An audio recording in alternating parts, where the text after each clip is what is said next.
16వ జాతీయ ఓటర్ల దినోత్సవం సందర్భంగా సిద్దిపేట జిల్లా హుస్నాబాద్లో ఆర్డీఓ రామ్మూర్తి, ఎసిపి సదానందం, అధికారులు విద్యార్థులతో అవగాహన ర్యాలీ నిర్వహించారు.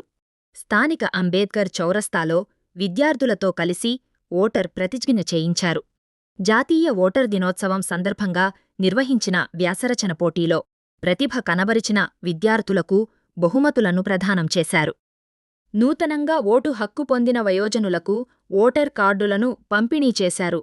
18 సంవత్సరాలు నిండిన ప్రతి ఒక్కరూ ఓటు హక్కు నమోదు చేయించుకోవాలని ఆర్డీఓ రామ్మూర్తి తెలిపారు. ఎన్నికల్లో స్వచ్ఛందంగా ఓటు హక్కును వినియోగించుకోవాలని సూచించారు. ఓటరుగా నమోదైన ప్రతి ఒక్కరూ ఓటు హక్కును వినియోగించుకొని ప్రజాస్వామ్య విలువలను కాపాడాలన్నారు.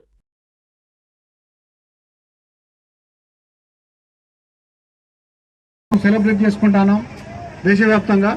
అందులో భాగంగా మనము ఈరోజు హుస్నాబాద్ నియోజకవర్గంలో జాతీయ ఓటర్ల దినోత్సవం జరుపుకుంటున్నాము.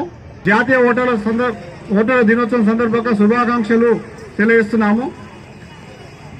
మనకు జాతీయ ఓటర్ల దినోత్సవం అనేది ఈరోజు మనము దేశవ్యాప్తంగా జరుపుకుంటున్నాము. ముఖ్యంగా ఎందుకంటే మనకు ఎలక్షన్ కమిషన్ ఏర్పడిన నుంచి ప్రజాస్వామ్య వ్యవస్థలో ఓటు అంటే మనము ఏదైనా కూడా మార్చాలన్నా కూడా ప్రతిదీ ఓటు ద్వారా మాత్రమే సాధ్యమవుతుంది. అందులో భాగంగా 18 సంవత్సరాలు నిండిన ప్రతి వ్యక్తి ఓటర్ను నమోదు చేసుకుంటున్నాము. నమోదుతో పాటు ఒక అవేర్నెస్ తో పాటు ఒక ఎథికల్ ఓటింగ్ గా పార్టిసిపేట్ చేయడం అనేది ప్రధాన ఉద్దేశం. అందుకనే ప్రతి 18 సంవత్సరాలు నిండిన ప్రతి పౌరుడు నమోదు కావాలి. నమోదైన ప్రతి వ్యక్తి కూడా ఓటు వేయాలి. అది కూడా ఎథికల్ ఓటింగ్ మంచి ఉద్దేశంతోనే ప్రజాస్వామ్య వ్యవస్థలో మనకు రాజ్యాంగం ద్వారా బిఆర్ అంబేద్కర్ గారు రచించిన రాజ్యాంగం ద్వారా మనకు వచ్చినటువంటి స్వచ్ఛమైనటువంటి ఓటు ఇది ప్రజాస్వామ్యంలో అత్యంత కీలకమైనది కూడా ఉంటుంది.